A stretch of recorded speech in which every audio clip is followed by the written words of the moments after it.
Sobat Agro. Halo Sobat Agro. Ya, jadi perkenalkan kita dari Agro Academy. Jadi hari ini adalah acara sharing session Agro Talk Part 1 gitu. Perkenalkan, saya Sarah dan rekan saya Dengan Wulan. Iya, baik. Di sini kita udah kedatangan tamu nih, Bapak Setio Ari Wahyudi.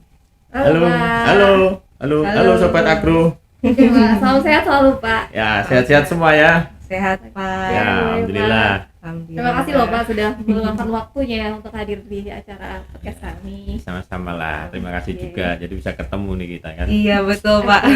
Semoga manfaat hari ini ya kan. Amin. Oke, baik, Pak. Semoga sharing session ini bisa menambah pengetahuan buat kita semua ya. Ya, Ya. baik, Sarah. Sebelumnya kita informasikan ke sobat-sobat Agro, untuk saat ini kami sedang melakukan vaksin ya Pak ya, Iya, yang kita kedua semua kalinya, dan kita juga sudah lakukan antigen, sehingga kita bisa nih ya buka masker. Nah, jadi lebih terlihat Pak wajahnya Pak. Buka masker kita ini ya. Iya Pak, jadi komunikasinya bisa lebih jelas dan bisa lebih dikenal nih Pak dengan sobat-sobat agro di sana. Oke. Oke Pak. Ya, bisa lebih luasa ya ngobrolnya ya. Iya Iya. betul. Oke, baik. Ya, buat sobat agro semua, jadi Pak Setio Ari ini adalah ICSR Sustainability Coordinator Jawa Sulawesi di PT PP Wonor Sumatera, sekaligus Sustainability Specialist di Indoagri ya Pak ya. Ya, betul. Kebetulan aja itu. Oke. Baik, ini ada yang menarik nih dari backgroundnya Pak Setio nih. Bapak ini kan S2 Teknik Industri ya Pak ya. Ya, Ini gimana sih Pak ceritanya bisa terjun di bidang sustainability gitu Pak? oke nih. Nggak apa-apa saya cerita sedikit nih ya. Iya dong Pak. Jadi Sobat Agro jangan bosen lah ya nanti kalau dengar saya nggak ini apa ceritanya terlalu panjang jadi bosen nanti jadi terus pada pergi semua. Jadi saya berawal dari sebetulnya saya background dari awal teknik mesin. Saya teknik mesin, ngambil teknik mesin dulu di Politeknik Gajah Tunggal, waktu itu di grupnya Gajah Tunggal. Kemudian setelah itu karena program beasiswa ikatan dinas, saya ditempatkan di Surabaya. Di Surabaya saya bekerja di manufacturing sebetulnya di pabrik pelek mobil grupnya Gajah Tunggal, dan waktu itu saya posisinya sebagai belum kenal apa-apa nih tentang apa gas rumah kaca dan sebagainya, belum mikir aja enggak kayaknya. Jadi waktu itu automation, industrial automation. Jadi kita nah saya engineer di sana bagian project dan improvement, jadi berkutat dengan improvement, kemudian beberapa project untuk expand dan sebagainya. Waktu itu saya melihat ada kesempatan untuk kuliah lagi, saya kuliah lagi di ITS. Di ITS saya kuliah di teknik elektro, jadi masih belum ada bau-bau ini ya apa masalah GRK gitu kan belum ya. ada. Nah di teknik elektro saya selesai, kemudian maksud saya untuk menunjang pekerjaan saya yang industrial automation tadi kan, di engineering. Akhirnya saya selesai dari teknik elektro. Waktu itu ada kesempatan untuk berkarir di tempat lain. Berikutnya saya berkarir di, nah ini mulai masuk ke dunia agro ya, mulai berkarir di pabrik gula. Waktu itu jadi kepala seksi electrical, masih di electrical meskipun udah di agro. Hanya pindahnya memang Tuhan itu ngaturnya dikit-dikit gitu ya. Bertahap. Nah dari situ saya di pabrik gula hanya sebentar, di electrical, kemudian saya menjajaki karir lagi di, kebetulan waktu itu ada kesempatan di pabrik sirup Plaza Food Sirup Marjan. Waktu itu indah, saya masih di maintenance, dan berikutnya nah balik lagi ke agro lagi. Ternyata saya balik lagi ke PT PP London Sumatera Indonesia, nah pabrik kelapa sawit. Di situ nah ini saya sudah mulai banting setir kayaknya. Di situ saya jobnya masuk ke tim sustainability. Waktu itu hal yang baru buat saya, sama sekali baru, nggak kenal sama sekali apa sustainability ini, nggak jelas ini begitu. Ternyata di situ banyak pelajaran yang saya belum pernah tahu. Kemudian saya mulai dari nol ya, betul-betul nol tentang sustainability, perizinan, peraturan-peraturan tentang lingkungan, terus kemudian tentang limbah dan sebagainya. Apalagi di dunia agribisnis. Di situ ada perkebunan kelapa sawit yang sama saya belum pernah bersentuhan sama sekali itu kelapa sawit. Barangnya aja nggak tahu saya kelapa sawit itu kayak apa ya kan. Nah, waktu itu saya satu hal yang saya udah kenal adalah masalah energi waktu itu. Karena pada waktu saya masuk sustainability saya sudah pegang sertifikat sebagai manajer energi. Nah, di situ saya lebih kenal energi di situ lagi, mengelola energi, kemudian mengenal limbah, mengenal emisi, mengenal perizinan, mengenal lingkungan dan sebagainya. Dari situlah kita mulai melakukan aktivitas-aktivitas yang bersinggungan apa yang menjadi praktek atau skop pekerjaan di bidang sustainability. Di situ mulai kenal. Disitulah saya akhirnya mengenal lebih dalam lagi, mempelajari lagi di situ mengenai emisi gas rumah kaca yang akan kita bahas ini, kemudian limbah, kemudian pengelolaan limbah, proper dan sebagainya, sertifikasi, segala yang terkait dengan keberlanjutan dari proses bisnis yang ada di perusahaan. Nah, itulah ya sekilas ya. Untuk hal-hal lain mengenai experience dan sebagainya mungkin nggak pantas kalau dengerin sama sobat agro ini, nunggu sobat agronya kelamaan jadinya nanti. Wah, gak apa-apa Pak. Jadi ini bisa jadi sesi personal saya nanti. Maaf ya, maaf. Nggak apa-apa Pak. Jadi kira-kira sampai saat ini Bapak udah berapa tahun nih di bidang sustainability ini? Sustainability saya di bidang ini itu mulai masuk di PT PP London Sumatera saya sebetulnya. Betul-betul di sustainability itu mulai tahun 2015. Tepatnya di Februari 2015. Sampai tahun ini ya berarti kira-kira 7 tahun lebih 7 tahunan. 7 tahun lebih dikit lah, Mbak. 7 tahun ya Pak. Nah, ya. Dari 7 tahun itu menurut Bapak yang paling menarik di dunia sustainability itu apa Pak? Paling menarik yang paling saya ingat adalah kalau masalah terus terang, mohon maaf, kalau masalah emisi bisa dihitung. Kalau masalah limbah bisa dihitung, energi bisa dihitung. Ya nggak bisa diperkirakan tuh ngurusi perizinan. Wah, ini adalah konflik yang hampir semua perusahaan sawit punya ya Pak ya. Ya, dari 7 tahun saya di perusahaan kelapa sawit dan bertemu dengan teman-teman dari perusahaan lain, bahasan paling seru itu. Yang Betul. lain biasa-biasa aja, datar-datar aja. Kalau yang itu paling seru. Tapi GRK saya kira juga nggak kalah seru karena akhir-akhir ini pemerintah juga sudah mulai melirik kan.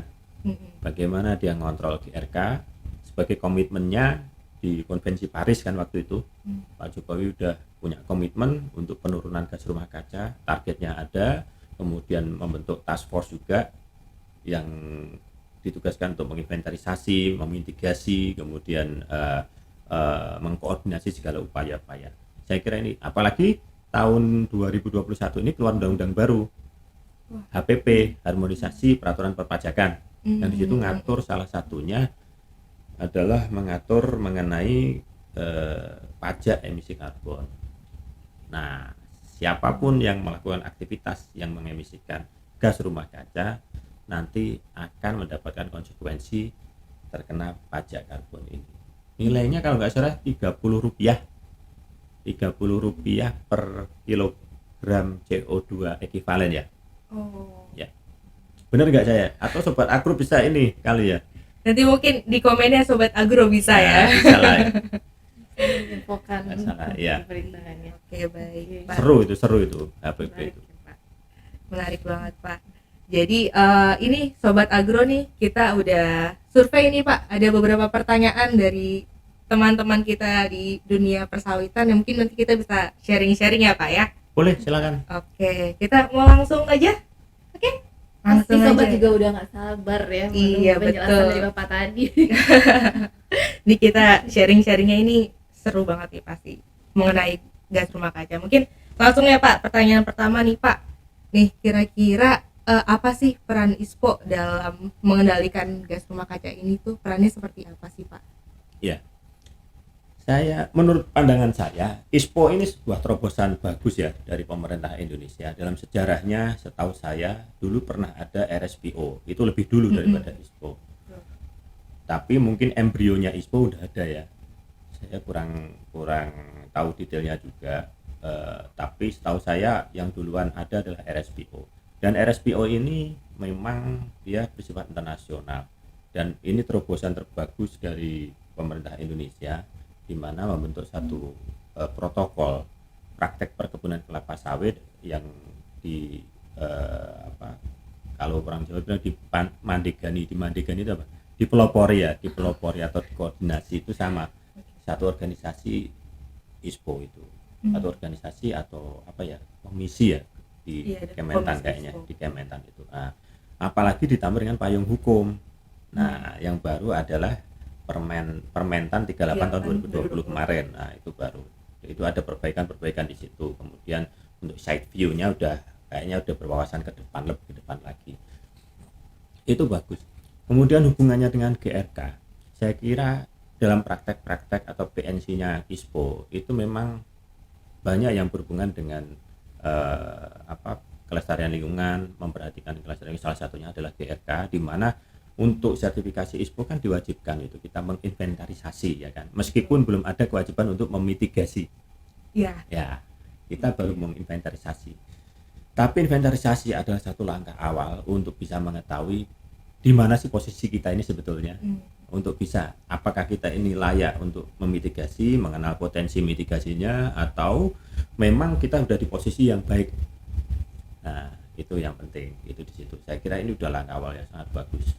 ISPO punya peranan penting, dan ISPO saya kira ke depan menurut pandangan saya dan menurut proyeksi saya, ISPO akan bisa bersaing dengan protokol-protokol praktek perkebunan yang lain yang ada di dunia.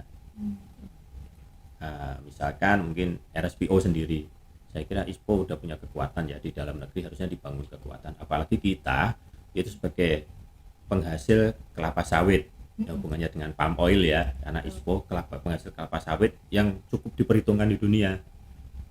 Coba aja kalau kita misalkan nggak mau ekspor ke luar negeri, wah ini aja minyak goreng udah mahal ya. Iya betul Pak.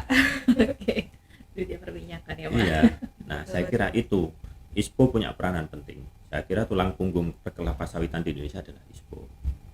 Tinggal bagaimana kita memolesnya, mengupgrade-nya, kemudian melihat potensi-potensinya dan mengembangkannya ke depannya untuk bisa lebih memberikan kemanfaatan yang besar kepada dunia perkebunan kelapa sawit, terutama di Indonesia. Nah, menurut harapan saya sih ini ya, internasional juga ya, RSPO biar jadi nomor 2 kan gitu. Mantap. Maaf Sobat Agro, ada yang RSPO, saya mohon maaf loh ya, nggak ada maksud apa ini. Itu hanya ya, kita sebagai bangsa Indonesia punya cita-cita bagus kan, nggak salah. Iya betul, nggak salah Pak. Baik, mau lanjut. Ya, kita lanjut lagi untuk pertanyaan yang ini ya Pak ya. Kita berlanjut ke rumah kaca ya Pak. Di sini ada gas rumah kaca. Pertanyaannya itu bagaimana perhitungan untuk gas rumah kaca? Sebetulnya di ISPO ini. Kalau ISPO sendiri punya satu metode perhitungan ya, namanya kalkulator ya. Sebetulnya kalkulator yang digunakan untuk menghitung versi ISPO. Tapi saya kurang tahu juga apakah ini diklaim ini kalkulator ISPO atau enggak, saya juga kurang paham. Tapi yang jelas selama ini yang dipakai untuk penghitungan inventarisasi gas rumah kaca untuk sertifikasi ISPO adalah itu. Sebetulnya ISPO ini, kalkulator ISPO ini berbasisnya dia mengacu kepada dari Eropa ya, protokolnya, metodologinya dari Eropa, dan juga sedikit dari IPCC guideline tahun 2003 kalau nggak salah. Dia dari situ. Tolong dikoreksi Sobat Agro kalau saya salah, saya nggak hafal soalnya nih. Tapi sepengetahuan saya ada ini dari ISCC ya, ISCC EU tahun EU 205 kalau nggak salah itu. di mana sebagai basis metodologi perhitungannya ISPO. Saya lihat memang saya pernah lihat yang versi Eropanya, kemudian pernah lihat yang versi Indonesianya ISPO-nya. Memang mirip sekali dan memang mungkin hanya dikonvert di Indonesia gitu aja ya. Tapi memang basisnya jelas dan itu bisa dipertanggungjawabkan. Untuk ISPO di situ udah ada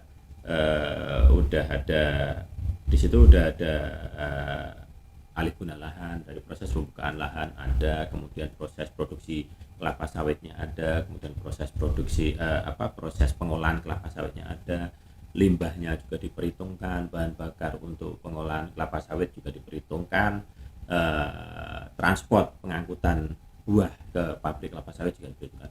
Ada satu sheet lagi di kalkulator ISPO itu adalah mengenai pengolahan lanjut. Untuk refinery, penyulingan dari pengolahan CPO dari menjadi minyak goreng, menjadi LPDPO dan sebagainya itu ada. Kemudian ada untuk khusus pengolahan CPO, proses CPO lebih lanjut menjadi bahan bakar yaitu biosolar, itu ada perhitungannya. Kalkulator ISPO sebetulnya sudah cukup mewakili untuk perhitungan praktek perkebunan kelapa sawit ya, untuk menginventarisasi gas rumah kaca itu sendiri. Dan selama ini memang itu sudah dipakai.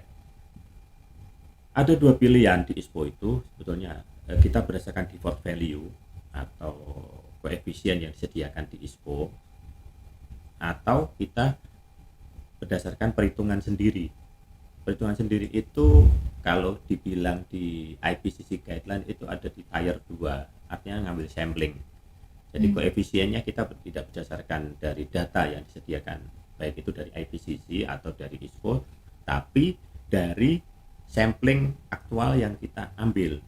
Dari misalkan untuk waste, anggap kita ambil contoh waste atau limbah pabrik kelapa sawit POME ya, palm oil mill effluent itu, kita ngambil sampling dalam satu area 1 meter persegi kolam kita itu, dengan kolam nomor 1 misalkan effluent pond nomor 1 itu mengemisikan berapa dalam satu hari. Nah, pengambilan sampling itu jadikan bahan acuan untuk penghitungan GRK untuk waste, untuk limbah, untuk POME. Nah, nanti kan ketahuan berapa metananya, berapa CO2-nya, nanti dikonversi semua ke dalam CO2 ekivalen. Nah, jadi ada dua itu bisa digunakan, tapi kebanyakan karena memang pengambilan sampling ini butuh effort yang lebih, kebanyakan dari teman-teman yang sudah, termasuk saya sendiri ya, saya sendiri lebih prefer menggunakan default value karena itu hasil penelitian juga, jadi kita bisa bisa dipertanggungjawabkan juga. Itu sih sebetulnya kalau di-compare dari ISPO dengan IPCC. ISPO ini atau agro lah ya, kalau kita bilang agro perkebunan ini udah komplit. Kalau di IPCC guideline itu ada beberapa sektor, energi, kemudian IPPU, kemudian AVOLU, kemudian waste, kemudian others. Nah, di agro ini di ISPO itu udah ada AVOLU di pembukaan lahan ada, ya kan? Kemudian praktek agriculture-nya ada di situ, perkebunannya. Kemudian energi ada di situ, kita pembangkitan energinya dari boiler ke turbin uap ke pembangkitan energi ada di situ. Kemudian untuk proses pengolahan atau proses pabriknya kita ada juga pemakaian energinya. Nah, ada di situ. Kemudian untuk transportasinya ada. Nah, kemudian untuk limbahnya juga ada, pengolahan limbahnya. Jadi ini komplit di kita sebenarnya komplit, sudah terwakili semua. Nah, itulah keuntungan di agro, kita bisa yang begini tuh, yang AVOLU begini caranya, yang ini begini caranya. Memang ada sedikit perbedaan di IPCC guideline dengan ISPO, tapi saya kira nggak terlalu signifikan. Satu lagi yang perlu saya informasikan di sini untuk sobat agro semua, bahwa untuk laporan inventarisasi gas rumah kaca di Indonesia itu sebetulnya udah terbit yang terbaru, kalau nggak salah di 2019 ya, sampai tahun 2019. Nah, di situ ada yang dipakai oleh KLHK itu adalah IPCC guideline tahun 2006. Nanti bisa dicari di browsing di internet sama Sobat Agro. IPCC guideline tahun 2006.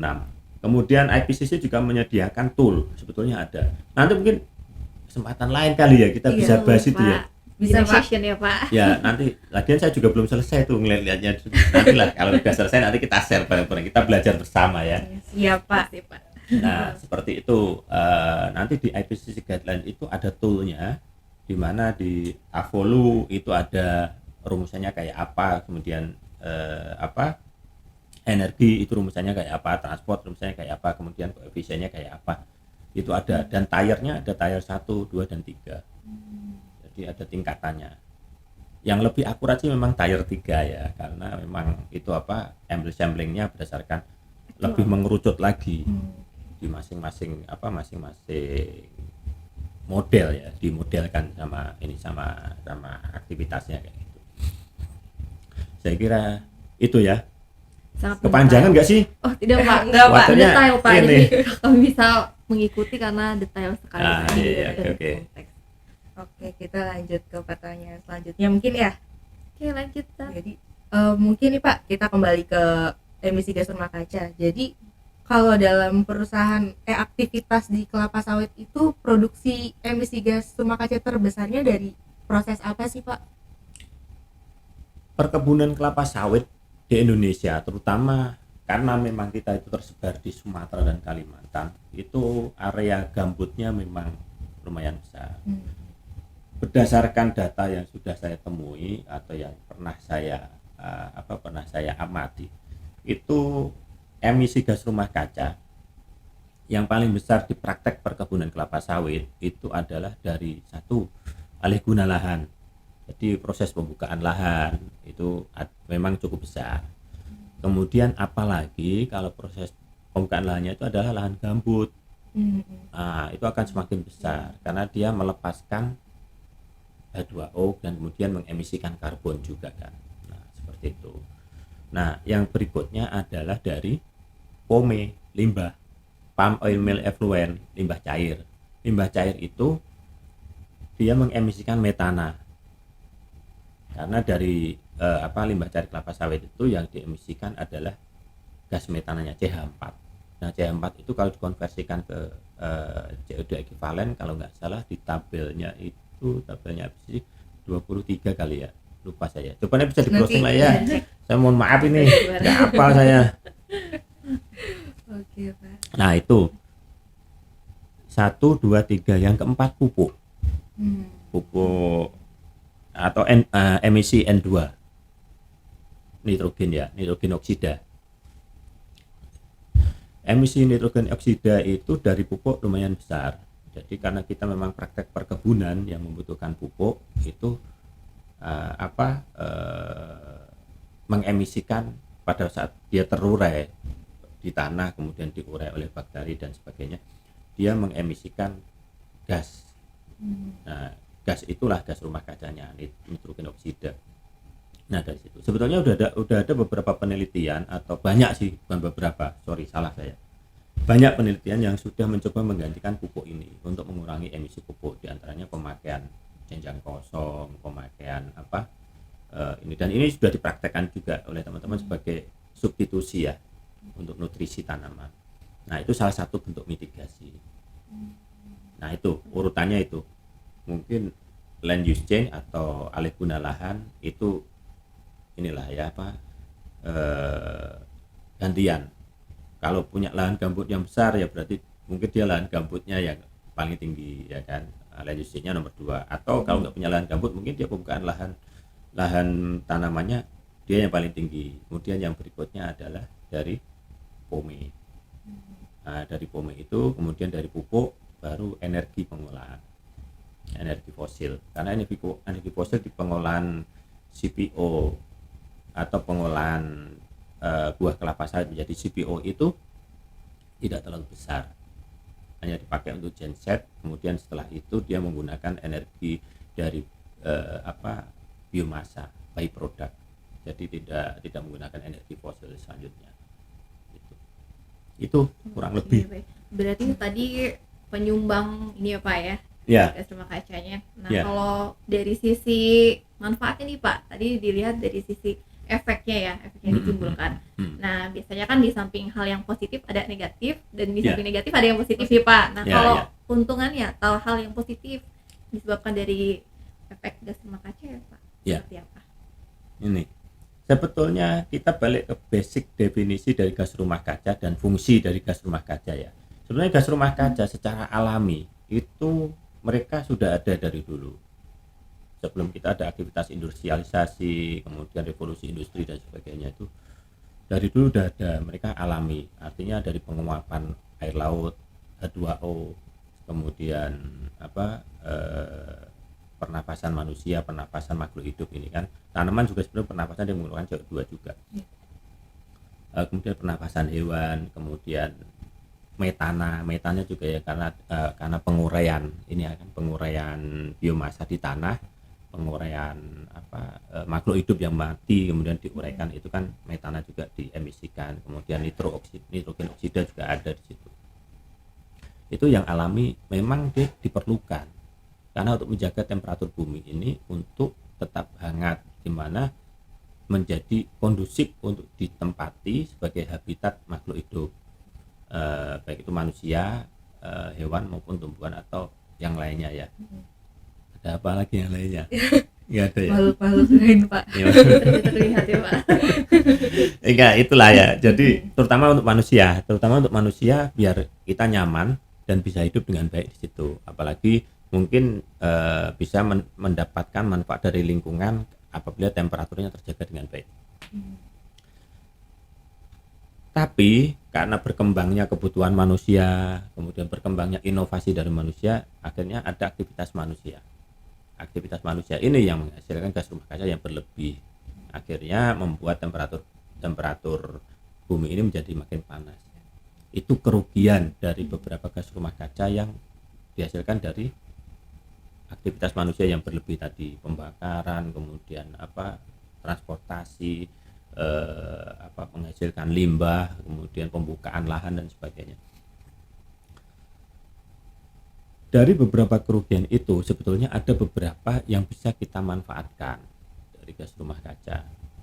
Salah satu yang besar dan bisa kita upayakan itu adalah pemanfaatan gas metana sebagai salah satu emisi gas rumah kaca, gas metan ini. Mungkin udah pernah dengar ya, sobat agro mungkin udah tahu lah, kalau ada kotoran sapi diambil gasnya, Iya. ya meskipun baunya nggak enak ya kan. Nah itu diambil gasnya, kemudian saya pernah lihat di YouTube itu di desa, di beberapa desa itu mereka menginisiasi itu. Jadi dibikin gasnya, disalurkan gasnya untuk masak, jadi untuk kebutuhan rumah tangga. Nah ini dari biogas. Nah biogas ini adalah gas metan yang diemisikan oleh kotoran ternak tadi. Nah itu dikumpulkan, kemudian ditampung, setelah itu disalurkan gasnya untuk dimanfaatkan. Itu salah satunya, itu gas metan. Itu menghasilkan manfaat, mengurangi emisi ke lingkungan dan memberikan manfaat kepada manusia. Yang lebih besar lagi, gas metan terutama untuk kita nih, pabrik kelapa sawit, itu bisa diambil dari POME tadi, palm oil mill effluent tadi. Nah itu karena volumenya yang besar, itu bisa kita buat sebuah infrastruktur yang cukup untuk menghasilkan energi yang besar. Dan ini kebanyakan dari beberapa teman itu, ini kita nyebut perusahaan nggak apa-apa sih? Nggak apa-apa kok. Nggak apa ya? Nggak apa-apa. Nggak apa, ada yang komplain jangan nanti ya. Ya jadi gini, salah satu contohnya adalah teman-teman di ASEAN Agri. ASEAN Agri itu udah bangun biogas plant itu banyak sekali, dan berapa megawatt itu mereka udah hasilkan untuk mengkonversi gas metan tadi menjadi energi listrik yang dimanfaatkan untuk mereka sendiri dan lingkungannya. Nah ini bisa menyumbang kebutuhan listrik nasional, selain juga mengurangi paparan atau emisi gas rumah kaca dari gas metan dari POME tadi. Jadi setelah bakar, masukkan gas engine kemudian membangkitkan listrik dimanfaatkan sama masyarakat, sama kita sendiri, kemudian yang lebih disalurkan ke masyarakat, itu memberikan manfaat dan menghilangkan emisi gas rumah kaca dari metan yang berasal dari waste tadi. Nah, ini yang betul-betul yang dibilang tadi. Sebenarnya ada banyak kerugiannya, banyak, tapi ada pula banyak juga yang bisa kita manfaatkan. Dan banyak juga penelitian yang sudah mencoba untuk melihat sisi positif atau pemanfaatan atau sebagai salah satu bentuk mitigasi atau pengendalian gas rumah kaca adalah bagaimana memanfaatkan gas rumah kaca yang ada ini. Nah, itu udah banyak penelitian, tinggal memang sisi keekonomisannya aja yang perlu dipikirkan karena effortnya lumayan. Betul. Nah, untuk biogas plant aja itu investasinya nggak kecil, besar sih. Tapi ingat, ke depan tahun ini energi atau sektor energi yang diterapkan oleh pemerintah, yang dikenakan pemerintah untuk dipungut pajak emisi karbonnya. Tapi nggak menutup kemungkinan sektor agro juga akan dibebani pajak emisi kalau memang emisi ini sulit untuk dikendalikan. Lihat aja nanti. Undang-undangnya udah ada, tinggal penerapannya aja sektoral kan, sektornya di mana. Kalau kita dipandang, POME ini mengemisikan besar sekali, tapi kalau kita upayakan investasinya sekian, kemudian listrik yang kita dapat sekian, benefitnya berapa, kemudian pengurangan pajaknya kita dapat sekian miliar gitu. Ya, saya kira kenapa tidak gitu ya kan? Nah, seperti itu. Betul ya Pak, itu juga bisa jadi tanggung jawab sosial juga bagi para bisnis atau pengusaha terhadap lingkungan ya. Betul ya. Itu yang besar ya. Baik. Lanjut. Oke, Sarah ada pertanyaan lain? Mungkin ini ya Pak, perhitungan ISPO itu sudah relevan atau belum sih Pak untuk penentuan pajak emisi? Saya kira untuk relevansi itu saya kira sudah cukup untuk relevan. Kalau sudah cukup relevan lah ISPO itu. Cuman begini, ada satu hal yang mesti kita perhatikan di situ. Karena ISPO ini apabila kita menggunakan default value, bukan menggunakan perhitungan sendiri atau sampling dari kita, itu akurasinya juga standar aja kan, maksudnya tidak advance gitu kan. Ada beberapa hal yang harus kita perhatikan di situ adalah keakuratan data. Jadi misalkan untuk alih guna lahan, itu kita harus benar-benar tahu dulu lahan asal yang kita buka itu apa. Itu akan menentukan kita nanti itu jadi pengemisi gas rumah kaca karena membuka lahan tadi, menambah emisi gas rumah kaca, atau kita jadi berkontribusi untuk menyerap gas rumah kaca. Misalkan begini, misalkan ya, padang pasir ekstrimnya nih, kita bicara ekstrim ya biar memahaminya gampang. Jadi padang pasir itu nggak ada tanaman, ya kan? Dia nggak ada mengemisikan gas rumah kaca, nggak ada nggak ada penyerapan gas rumah kaca.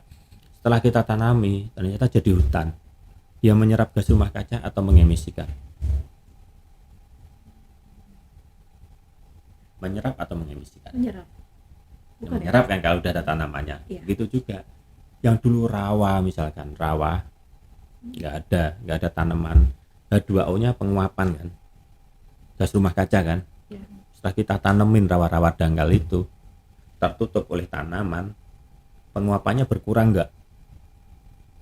Berkurang ya Pak. Berkurang. Iya. Di samping itu dia menyerap CO2 yang ada di lingkungan, ya kan, untuk fotosintesis. Besar nggak pengaruhnya untuk penyerapan gas rumah kaca? Besar kan? Nah, itu menentukan. Jadi data atau keakuratan data kita awal asal mula lahan yang kita buka menjadi lahan apa yang kita buka, itu menjadi penentu kita ini sebagai penyumbang emisi gas rumah kaca atau sebagai kontributor untuk penyerapan gas rumah kaca. Nah, itu kemudian di situ di kalkulator ISPO hanya dibatasi untuk cakupan lahan dengan konsentrasi tutupan daun 10% atau 30% dan sebagainya, ada penggolongannya di kalkulator ISPO. Nah, itu makanya saya bilang akuratan data kita bisa mendefinisikan kita termasuk yang 10% atau yang 30%. Nah, kita ini datanya tergolong di mana? Nah, itu yang perlu diperhatikan. Saya kira untuk penghitungan sudah relevan karena itu basis sumber perumusannya juga udah saya kira udah detail sekali. Udah detail sekali. Nah, untuk untuk perhitungan proses berikutnya perlu diperhatikan juga datanya. Collecting data kita untuk pemakaian fossil fuel atau bahan bakar fosil itu udah bener apa belum? Pemakaian solar misalkan, nah, udah bener belum? Karena kita main koefisien kan. Nah, koefisien ini tinggal dikalikan koefisiennya. Nah, yang perlu kita perhatikan lagi di situ ada beberapa metode composting. Saya kurang tahu ya. Dari sobat agro mungkin ada yang mengkritisi kalkulator ISPO atau mungkin yang setuju dengan kalkulator ISPO, tapi saya kira kita perlu melihat lagi ya, kita compare dengan itu tadi yang saya bilang IPCC guidelines untuk penghitungan untuk inventarisasi gas rumah kaca itu bagaimana. Nah, setahu saya mungkin lebih detail di IPCC guideline ya, tapi memang ini perlu kita lihat lagi, kita perlu review lagi, kita perlu diskusikan lagi, kita perlu bedah lagi masing-masing. Saya kira untuk IPCC guideline ya, bisa dikomparikan dengan ISPO, kemudian ISPO juga bisa dikomparikan dengan IPCC guideline, kemudian bisa saling melihat kan di situ mana yang paling bisa diterapkan, karena di masing-masing kondisi lingkungan dan negara juga berbeda-beda. Nah, itu saya kira itu. Oke, baik Pak. Kemudian nih Pak, ada pertanyaan ya Pak. Kita bisa melihat kondisi sebagai indikator bahwa gas rumah kaca itu sudah melebihi batas ambang maksimal atau tidak, itu seperti apa Pak? Mungkin kita bisa lihat secara kasat mata, wah ini kondisi dari lingkungan kita sudah mulai memberikan efek-efek tertentu, berarti mungkin kondisi dari keseimbangannya itu di ambang batas atau di luar batas. Nah, itu seperti apa Pak? Ya. Melihatnya. Gas rumah kaca itu sebetulnya efeknya global ya. Tidak kalau efek secara komunal atau secara lokal itu saya kira tidak terlalu terasa, karena begini. Efek yang terjadi misalkan di Indonesia ini sering pola hujannya udah nggak teratur, kemudian itu mungkin efek dari emisi gas rumah kaca dari sudut bumi yang lain. Karena emisi gas rumah kaca ini menyeluruh ya di seluruh lingkungan atmosfer di bumi. Yang diemisikan di Indonesia mungkin juga akan mempengaruhi gas rumah kaca di sisi dunia yang lain. Nah, makanya gas CO2 ini karena ada di atmosfer, CO2 ini atau gas rumah kaca ada di atmosfer, terutama CO2, butuh satu ruang di bumi ini sebagai penyerap gas rumah kaca ini, CO2. Misalkan makanya dibilang kalau Indonesia sebagai paru-paru dunia, karena dia hutannya, mengkonversi CO2 menjadi oksigen ya kan, karena hutannya banyak. Mungkin Amazon juga gede kan di situ, tapi Borneo juga besar kan, Kalimantan itu besar. Makanya di situ Indonesia punya kontribusi yang cukup besar, apalagi garis pantai itu juga besar. Makanya garis pantai ini bisa dimanfaatkan untuk mengoptimalkan pengembangan tanaman bakau ya. Hutan bakau itu bisa berkontribusi juga untuk penyerapan gas rumah kaca. Selain dia menahan erosi air laut dan sebagainya, banyak manfaatnya. Nah, itulah potensi Indonesia karena kepulauan jadi garis pantainya panjang. Oke, untuk keindahan ya Pak ya. Ternyata efeknya itu meluas global ke seluruh dunia. Iya.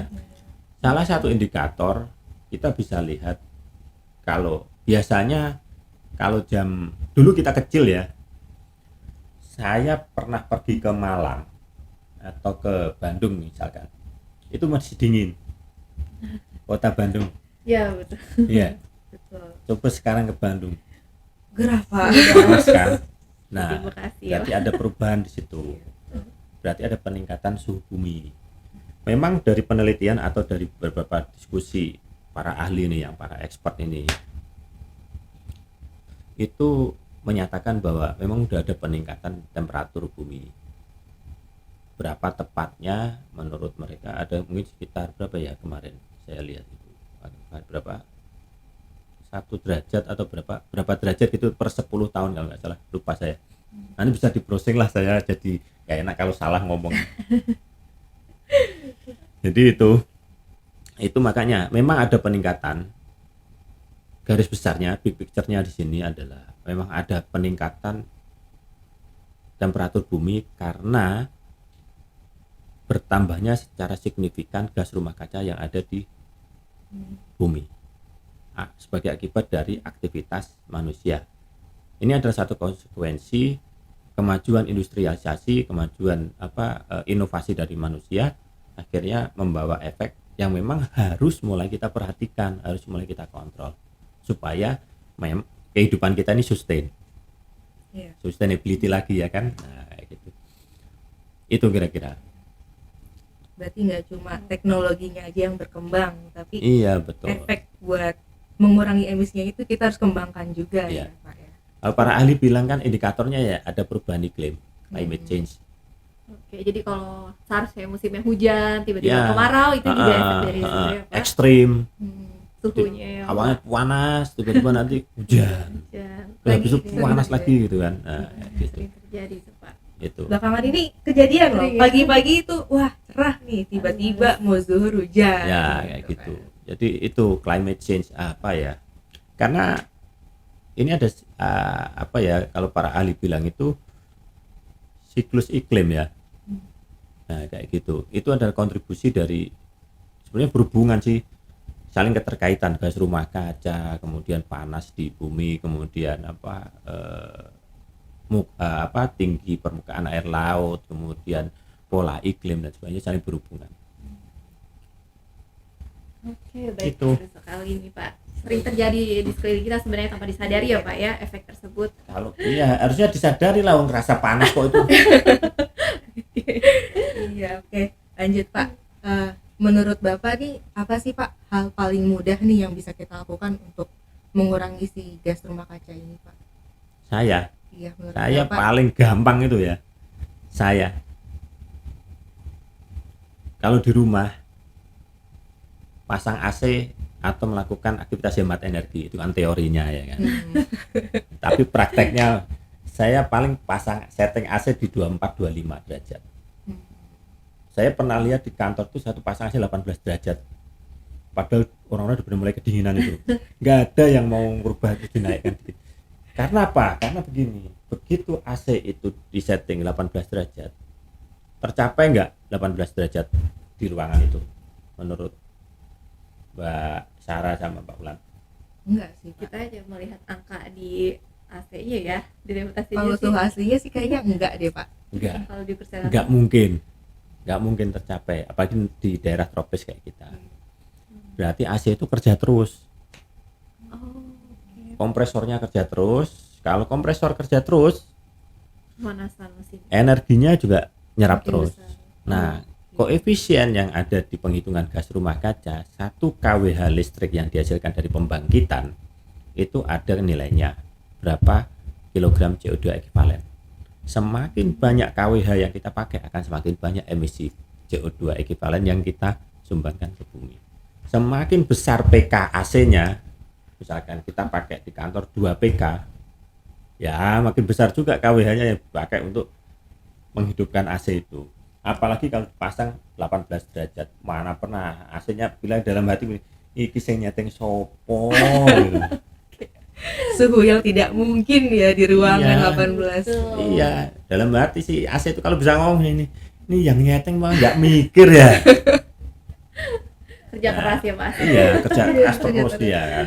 Nah, seperti itu. Kemudian ada sekarang yang mulai ngetren ini solar panel. Dari- Jadi pemanfaatan Sama surya. energi yang gratis, yang ramah lingkungan, yang bisa kita upayakan di sana. Kemudian di situ, kalau misalkan kita bisa pasang solar panel, kemudian setting pakai lampu yang pakai sensor, misalkan kalau siang dia mati sendiri, karena kita lupa ya kan. Nah itu juga kontribusinya cukup bagus buat ini. Paling enggak kalau satu orang melakukan itu memang kecil, tapi kalau sekian miliar orang melakukan itu jadi besar. Efeknya terasa. Itu yang paling mudah kita lakukan. Ya mosok kita mau bangun biogas plant kan ya nggak mungkin. Iya kan? Iya betul. Ya makanya saya paling bisa setting AC saya ya kan. Nah, setting AC. Terus yang kadang-kadang kita nggak pernah terpikirkan, memilah sampah. Organik, non organik maksudnya, Pak? Iya, Oh. sampah rumah tangga itu mengemisikan metana karena pembusukan, karena penguraian bakteri. Sama kayak ini palm oil mill. Palm oil mill effluent itu adalah penguraian, diuraikan, akhirnya menghasilkan metana.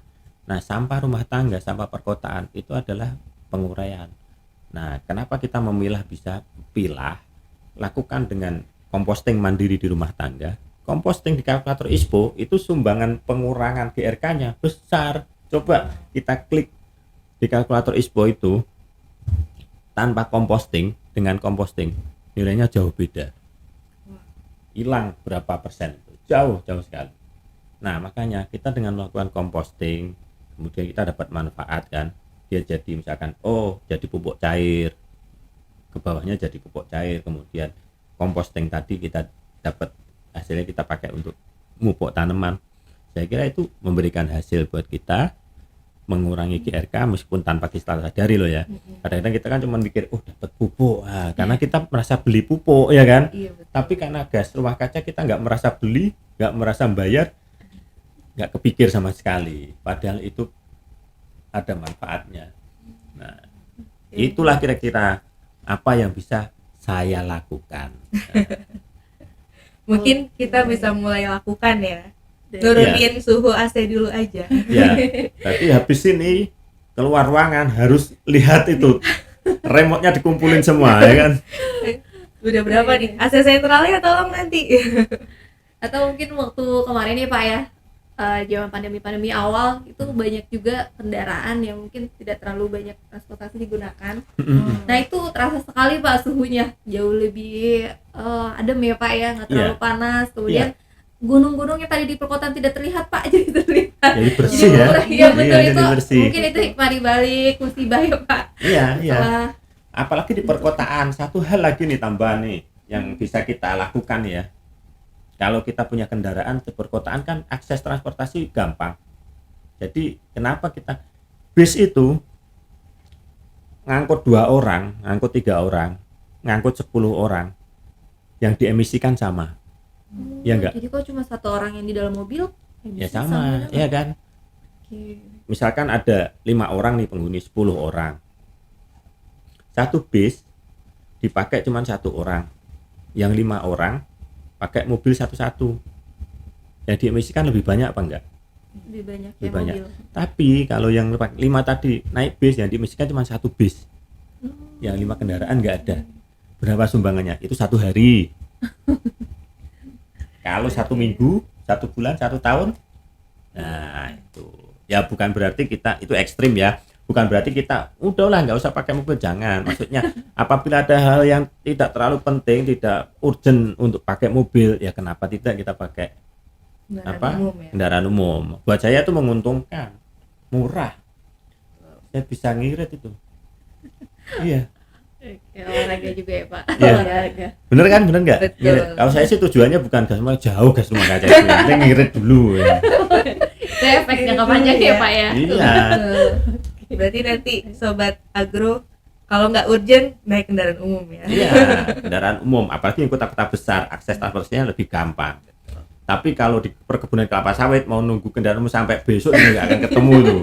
Oke. Nah, itu Iya, artinya. Oke. Siap. Bulan mungkin ada yang ingin ditanyakan lagi nih sebelum kita mau closing sama Pak Setio. Oke. Berarti dilihat dari penjelasan Bapak nih Pak, sebenarnya tadi yang saya lihat segala sesuatu pasti ada efeknya ya Pak ya. Ada konsekuensinya. Ya. Tetapi bagaimana setelah ada efek negatifnya itu bisa dikelola dengan baik sehingga hasilnya atau outputnya dapat dimanfaatkan, terutama tidak hanya untuk perusahaan tersebut tapi juga untuk lingkungan, seperti itu ya Pak ya. Ya. Oke. Garis besarnya begini. Emisi gas rumah kaca hasil aktivitas manusia, aktivitas kita itu memang tidak bisa dihindarkan. Tapi bukan berarti kita tidak bisa mengendalikannya. Gitu. Quote-nya gitu ya. Ya banget quote, pakai quote. Nanti kita highlight ya quote dari Ya. Pak Setio ya. Ya, jadi pengendalian ya Pak. ya itu tadi. Perlu diulangi nggak? Boleh diulang nih. Ingat Pak. Enggak lah. Ya, jadi gini, ya itu tadi. Apapun, maksudnya ini dalam konteks gas rumah kaca ya Sobat Agro ya. Gas rumah kaca hasil aktivitas manusia. Jadi kita nggak akan jadi maju kalau kita berpikir, oh nggak boleh ngapa-ngapain, nanti gas rumah kacanya ada banyak, tinggi dan sebagainya. Ya kita tetap bisa melakukan apa aja yang bisa kita lakukan demi kemajuan, demi kemanfaatan ya. Tapi efek samping atau efek negatifnya ini yang perlu kita garis bawahi, harus kita kendalikan, bukan dibiarkan asal dibiarkan saja. Seperti gas rumah kaca, efeknya pasti ada. Emisi gas rumah kaca akan bertambah pasti, tapi bagaimana bisa mengendalikannya? Mengemisikan boleh, tapi mitigasi juga jalan terus kan gitu. Nah, gitu saya kira. Ini kalau Bu Menteri dengar saya mungkin setuju sama saya nih Bu Menteri. Nggak bercanda. Jadi untuk emisinya boleh naik tapi diiringi mitigasinya juga ya. Ya, Pak, pengendalian. Pengendalian itu mitigasi bisa, inventarisasi bisa, kemudian apa? Kemudian kedepannya adalah pemilihan aktivitas yang rendah emisi ya gitu. Nah, saya kira itu. Baik kalau gitu. Oke, sekarang ada lagi. Iya. Saya tadi penjelasannya itu detail sekali dan ternyata awalnya kalau mungkin yang awam tidak terlalu mengetahui ya Pak Ya. efek dari rumah kaca ini ternyata tidak terlalu jauh dari pemikiran kita. Ini juga dampaknya nanti akan kita rasakan juga ya Pak. Ya, Sebenarnya sudah kita rasakan sebenarnya ya. sudah Ya, saya sudah merasakan ini. Jadi kalau misalkan hawanya atau musimnya tidak teratur, kemudian ada banjir, jangan menyalahkan satu pihak, tetapi kita semua Ya. juga sebenarnya berkontribusi ya Pak Ya, untuk kita berkontribusi. menyebabkan itu terjadi. Oke, Ya. baik. Oke, baik kalau gitu. Saya rasa untuk pertanyaan dari Sobat Agro sudah terjawab semua nih Pak. Ya. Jadi mungkin kita tutup acara untuk hari ini. Oke, terima Baik. kasih untuk sahabat Agro atas pertanyaan-pertanyaannya.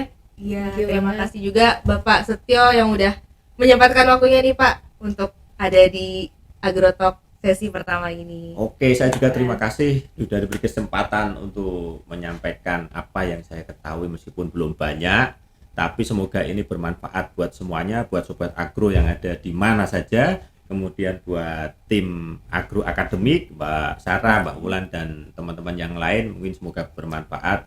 Siapa tahu ini jadi amal kita bersama ya. Amin. Nah, dan jadi apa satu titik untuk bisa mengembangkan lagi pengetahuan yang lain. Semoga aja begitu.